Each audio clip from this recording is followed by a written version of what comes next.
Karena itu identifikasi. Jadi di surga neraka itu definisinya Allah itu yaumatab yaddu wujuh, di hari ada wajah-wajah bersinar, watas waddu wujuh, ada wajah-wajah yang gelap. Itu yang menjadi alasan Allah mana yang perlu masuk surga, mana yang perlu masuk neraka. Assalamualaikum warahmatullahi wabarakatuh. Alhamdulillah, salatu wassalamu ala rasulillah sayyidina maulana Muhammad sahbihi wa sallam asma'in. Gini yang pertama jenengan harus matur nuwun sama Dr. Bunyai Aina. Berkatnya beliau punya watak memaksakan itu akhirnya. Terus kalau cerita sedikit tentang beliau cerita wudhu. Wudhu itu begini. Nanti di akhirat itu malaikat tuh tidak secanggih Allah. Malaikat tuh pinter-pinter banget loh. Tentu pinter Allah Subhanahu wa ta'ala. Sehingga nanti itu kata Nabi, sabda Nabi itu kalau orang wudhunya sempurna, basuh wajah sempurna, tangan, kepala sempurna, itu nanti sinarnya itu terang benderang. Sehingga identifikasi kalau ini ashabil yamin, kanan ya kanan, kalau kiri ya kiri. Jadi yang gelap gulita itu kiri, yang terang benderang itu kanan. Kalau wudhu jenengan nggak bener itu jenisnya yang kelap-kelip. Nah ini bisa kegaruk kemana-mana. Karena mau dikanankan sinarnya nggak cukup, mau dikirikan nyatanya ada sinar. Yaitu terus kata Allah ini yang jenis ini menjadi ashabul a'raf karena pas digaruk sama malaikat identitasnya tidak jelas. Maka kata Nabi, inna ummati yut'auna yaumal qiyamati hurran muhajjalin. Umatku nanti dipanggil Allah itu dalam keadaan wajahnya bersinar, tangan kakinya bersinar. Terus Nabi ngendikan min asaril wudhu, semua itu efek dari wudhu. Kalau wudhunya sempurna, sinarnya itu sempurna. Nah, maka tadi Neng Aina cerita panjang lebar tentang wudhu. Jadi begini ya, wudhu itu meskipun sah dalam madhab Syafi'i ya. Dalam madhab Syafi'i itu kalau ngusap kepala itu sedikit pun itu sah. Tapi kalau dalam madhab Hanafi itu minimal itu sak bon-bonan, seperempat caranya. Ini itu apa kalau orang Jawa? Bon-bonan. Tapi yang musalsal, tapi bukan syarat sah ya, ini ideal ya. Yang musalsal sampai Rasulullah itu terutama bagi cowok kayak Gus Sofa ini begini. Nabi memasukkan, coba pegang ini. Ini enggak ini dipegangin mic-nya. Ya Nabi memasukkan ini dua jempol ke sini, terus ini ditemukan di sini, terus begini. Musalsal. Musalsal ya. Ini begini, terus ini ditempokkan gini, terus begini sampai sebelah. Sehingga semua kepala kita ini kena asaril wudhu, kena wudhu. Karena diantara identifikasi orang baik, ya itu ada istilah yauma taral mu'minina wal mu'minati yas'a nuruhum baina aydihim wa bi'aymanihim. Nanti di akhirat itu para malaikat tuh melihat ini wajahnya bersinar apa enggak. Sekali bersinar langsung dikategorikan partai kanan. Kalau yang tidak bersinar partai apa? Kiri. Berarti partai terlarang. Terus kemudian disekat. Faduriba bainahum bisuril lahu bab, disekat. Nah sekat ini nanti yang menjadi pagar Iqbal ya, menjadi apa? Pagar. Yang temangsang karena kelip-kelip itu disebut ashabil a'raf. Ashabil a'raf itu orang kalau dimasukkan surga kuotanya nggak cukup, dimasukkan neraka pernah ke majelisnya Ning Aina kan nggak pantas. Kalau diumumkan gini kan nggak pas. Para ibu-ibu yang ikut ngaji Ning Aina di Arisalah silahkan masuk neraka kan nggak pas ya. Makanya penting bikin paradok itu penting supaya kita tidak sah masuk apa? Neraka. Makanya ada pengarang Burdah itu terkenal sekali. Pernah dengar tuh kitab apa? Burdah. Itu yang ngarang namanya Muhammad bin Said Al-Busiri. Namanya itu Muhammad. Bener-bener Muhammad namanya.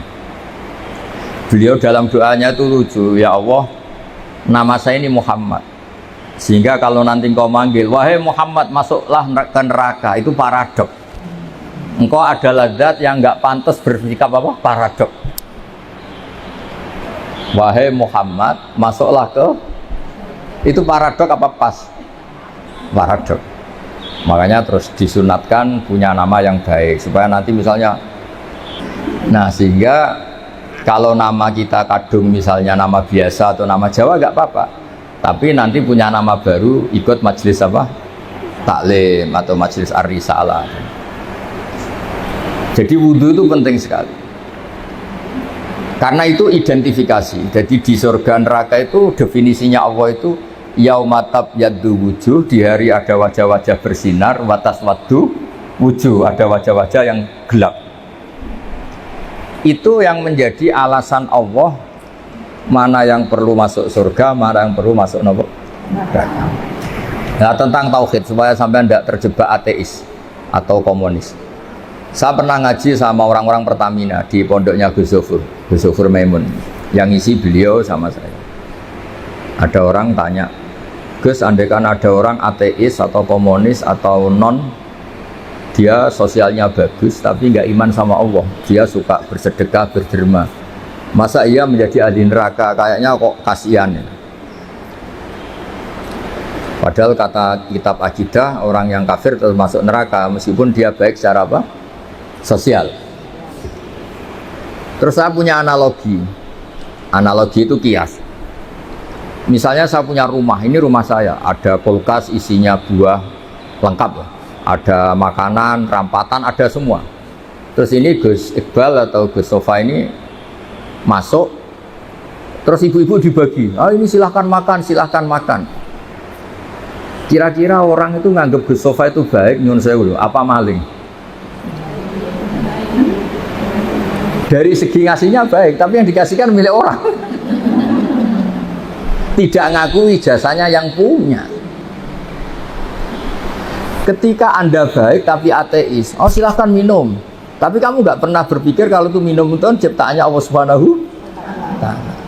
Oh silahkan tempat rumahku, memangnya bunyi gayanya bahaya kan, gayanya Allah Subhanahu. Masuk toh?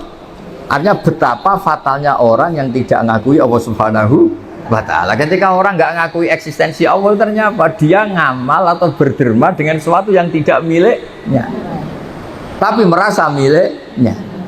Itu buruk apa baik? Buruk. Nah itu kenapa orang-orang yang tidak ngakui eksistensi Allah, apapun baiknya tetap kena sanksi. Itu ibarat Gus Sofa atau Gus Iqbal ini masuk rumah saya, isi kulkas disedekahkan, isi uang disedekahkan. Dari segi sedekahnya baik, tapi ditangkap tuh sama Bu Bulwan itu dianggap pidana ya. Itu kira-kira diapresiasi apa ditangkap? Ditangkap apa diapresiasi? Ditangkap. Ibu-ibu kalau numpang suami sedekah sama tetangga gak pamit suami, diapresiasi apa dimarahi? Nah, itu pentingnya iman sama Allah Subhanahu. Kalau kita iman kan kita ngasih tetangga tidak sok berjasa karena kita yakin uang ini milik Allah Subhanahu. Makanya saya termasuk kiai baik gitu. Kata orang banyak saya ini kan termasuk kiai pinter. Tapi kenapa saya tetap tawadhu? Karena saya tahu ilmu saya itu milik Allah Subhanahu. Sehingga saya tidak perlu nuntut dengan hormat saya, ngesot, nggak perlu. Ya sudah begini sudah bagus. Jadi dulu itu sahabat ditanya, ini cerita nyata. Ibu-ibu mulai dulu kan tukang demo. Ya nggak pernah bener lah mulai dulu, memang sudah gitu. Tapi tetap masuk surga karena nanti malaikatnya bisa didemo kalau nggak masuk surga. Ibu itu ngaji sama Nabi. Itu ada yang jilbabnya miring, ada yang nggak pas. Mungkin sebagian ada yang, pokoknya ada yang nggak pas. Mungkin nyuwun sewu ada yang sebagian, pokoknya nggak pas. Ya pas ngaji sama Rasulullah. Ya Nabi betul, Nabi Sayyidul Awalin wal Akhirin. Bareng Umar datang ke majelis, semuanya ibtadarnal hijab, semuanya menata apa? Hijabnya rapi gitu. Aku yakin ini adekan tidak ada nih, mungkin nggak setegang ini. Misalnya sama saya saja, mungkin ibu-ibu rileks. Ini ngaji sama orang baik, jadi rileks. Ketika Umar datang itu langsung ibtad, semuanya nata apa? Jilbabnya. Umar malah tersinggung. Dasar perempuan-perempuan jelek, nggak punya akhlak sama Rasulullah. Sama Rasulullah pakai jilbab nggak bener, tapi sama saya malah bener. Jawabnya ibu-ibu, karena Rasulullah itu baik. Karena Rasulullah itu wa anta afaddu wa aghlad. Afaddu itu Anda itu orang yang sadis. Bisanya nyalahkan, biasanya marah. Kamu bisa tahu kan yang mirip Rasulullah itu siapa? Yang mirip yang mirip Umar itu siapa? Jadi intinya itu Rasulullah itu ya punya majlis untuk perempuan. Bahkan itu punya akibat dan Nabi tetap melanjutkan. Makanya punya akibat tuh sering ibu-ibu mulai dulu yang engkek ya banyak, yang caper ya banyak. Sehingga Aisyah tuh cemburu.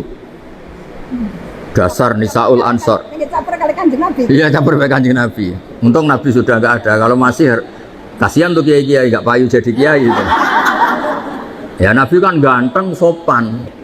Sehingga terus Aisyah cemburu, Sayyidah Aisyah cemburu, terus Nabi malah muji sebaik-baiknya perempuan atau perempuan Ansor, tidak malu tanya urusan apa? Agama. Tapi Aisyah tetap melihat itu sensitif ya, cemburu. Karena kadang tanyanya perempuan Ansor itu sampai urusan privat, urusan khas perempuan, tentang menyelesaikan haid itu gimana, mandi dari haid gimana. Saat itu kan belum ada syariat, belum ada pondok, belum ada majelis taklim, jadi memang yang nerangkan harus Nabi sendiri. Jadi semuanya itu ada resiko. Kalau perempuan nggak diajarin nanti nggak tahu cara bebersih, cara sesuci. Kalau diajarin istrinya cemburu. Jadi kayak itu repot. Ya terus makanya terus banyak yang kayak saya terus nganggep lucu saja. Kalau nggak dianggap serius tuh repot. Ya jadi Umar ya tak teruskan lagi. Sampai tahu kan sekarang siapa yang Umar?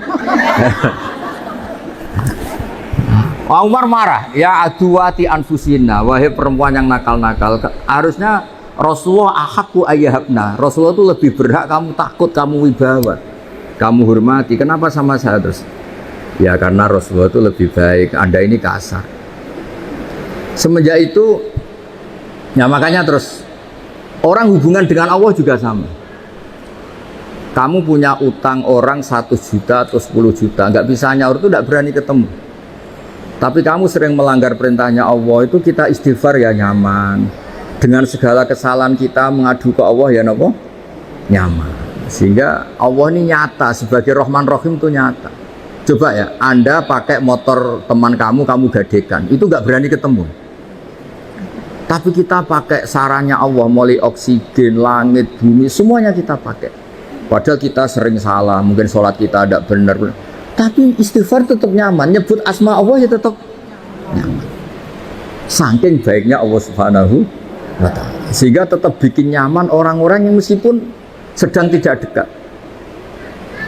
Makanya ada sebuah hadits qudsi ngendikan, wahai Daud ini nabinya Allah. Saya dengan orang yang lari dari saya itu aswaku, sangat-sangat sayang. Nah di Indonesia kebetulan Torekoh itu bersanad sama hadis-hadis seperti ini, sehingga nggak ada kita adat kiai ngecap orang yang enak. Ngecap itu mensetip masih. Mungkin sebagian kita orang Indonesia masih banyak yang judi online, mungkin sebanyak yang kecanduan narkoba, sebagian kita mungkin masih korupsi, sebagian kita masih nggak bener. Tapi karena agama ini bukan mengadili atau terus membasmi, tapi agama ini membenahi. Kalau ada jalan rusak itu dibenahin apa terus nggak dijadikan jalan? Tetap jalan tapi dibenahi. Kalau rumah ada tikus itu rumahnya dibakar apa tikusnya yang disuruh mirih? Nah, gara-gara sanat-sanat seperti itu, sehingga alhamdulillah masih orang enak kerennya kayak gini tuh peduli. Takut umatnya Nabi itu wudunya salah, sholatnya salah, zakatnya salah. Tidak kok malah ngadili dasar bego, dasar goblok. Enggak, dibina.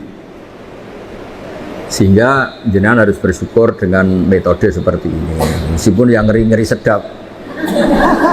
Saya nggak bayangkan. Andai kan saya ini kan sudah kiai top. Itu kalau kesini itu ya gimana? Lo tanya ini anaknya tadi nyogoi kopi saya itu belum loh. Saya datang belum sampai 5 menit belum ada kopi. Kok ngaji Gus yo? Nggih. Orang nggih itu bisa saking baiknya atau saking takutnya. Kayaknya yang kedua. No. Nah, jadi ditodong kan kandaan nih. Di sini aja masih diteruskan. Gimana kalau nggak ditodong?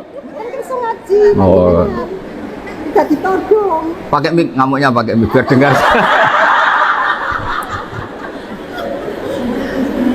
Saya itu dekat sekali sama Mbak Ma'ruf, suaminya Ning Aina itu beda betul. Mbak Ma'ruf itu anteng ngaji. Kalau sama saya itu diskusi apa? Ikhya. Lu tanya ini anak-anaknya. Diskusi kitab Ikhya itu.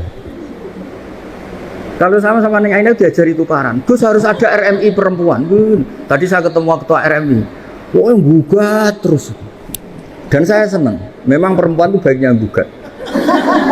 Ini ada cerita, ini cerita sanad mutasil. Saya berkali-kali cerita.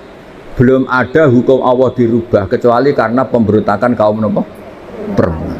Jadi di juz 28 itu ada surat namanya surat Mujadilah. Ada yang baca surat Mujadalah.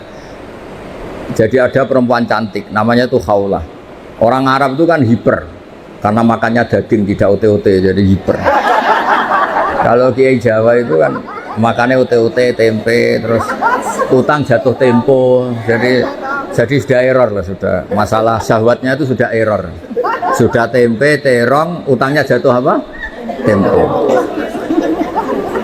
Kalau orang Arab itu kan makannya daging, orangnya punya uang.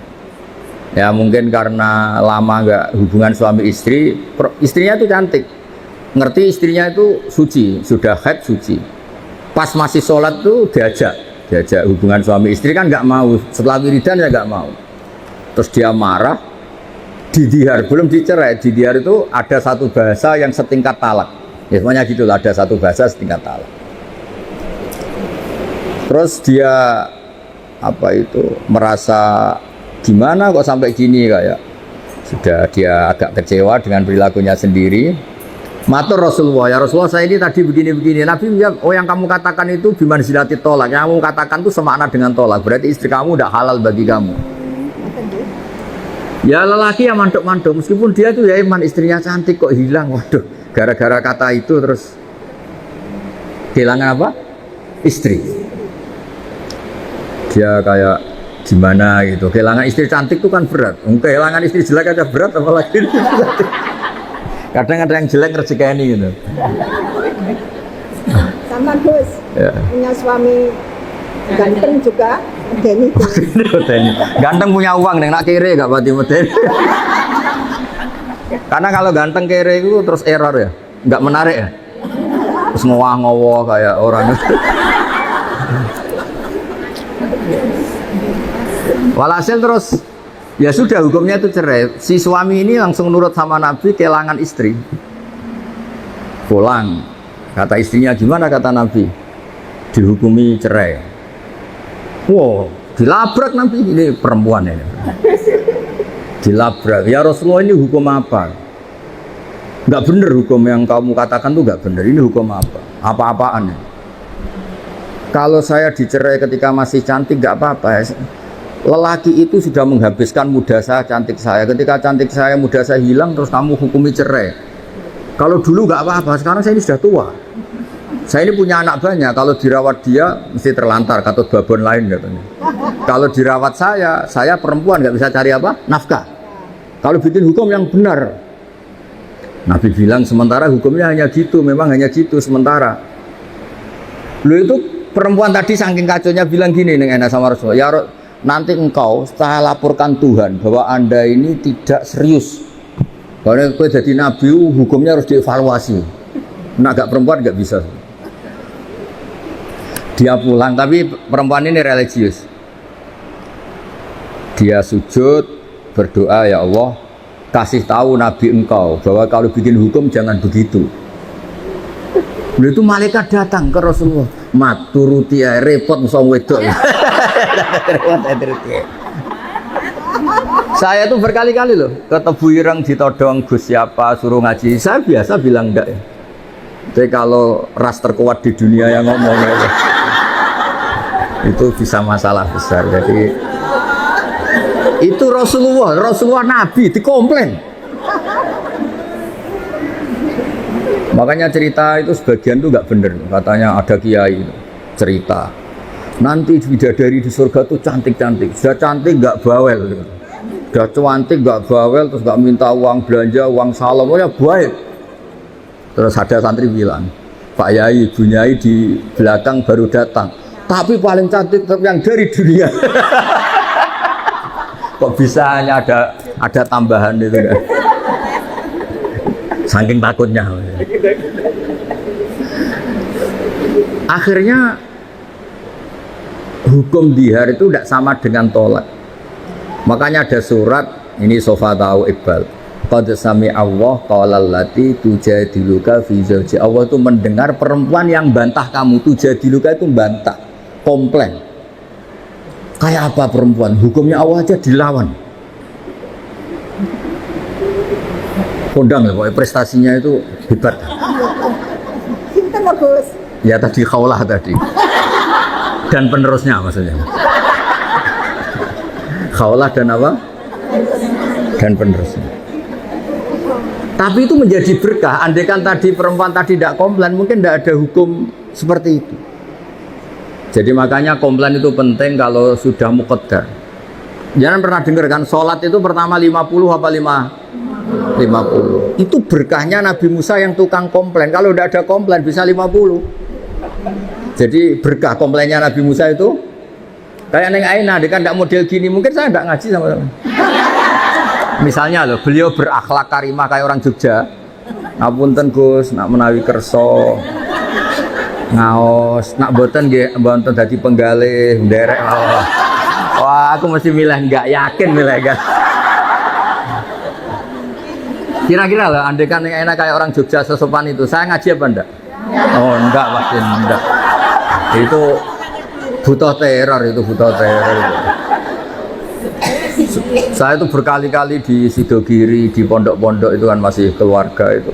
Mesti ya monggo Gus nak ngaji, aku mau sesok ya sesok gak apa-apa engko. Nah kali ini enggak. 5 menit. Jadi ya.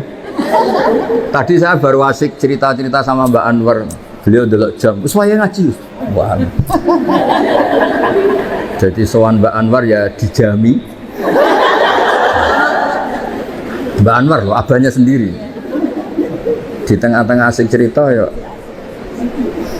hebat-hebat, Masya Allah. Semoga nanti Mungkar Nakir juga takut tanya. Terus repot musoning Aina wis kono ning sekarang.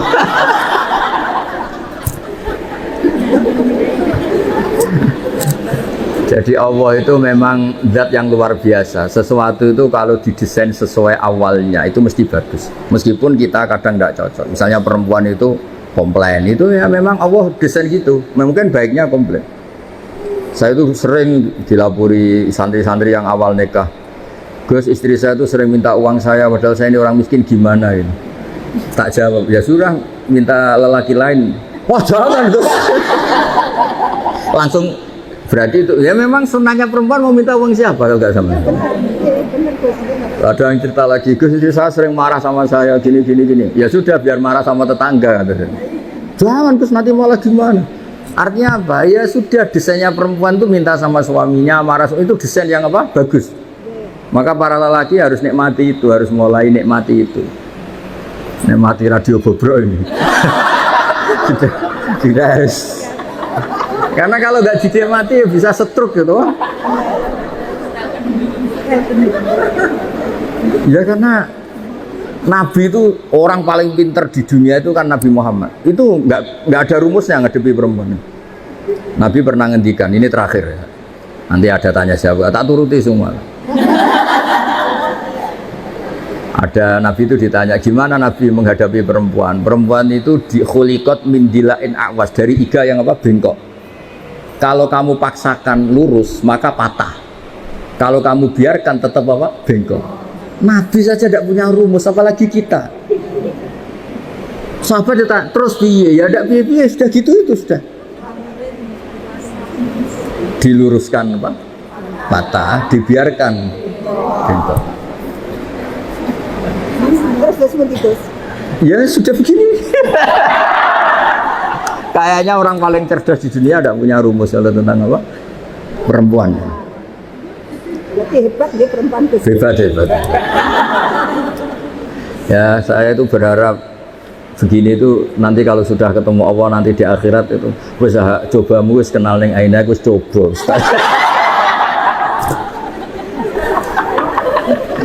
Insya Allah berkait dicoba ini min ahlil apa? Jannah.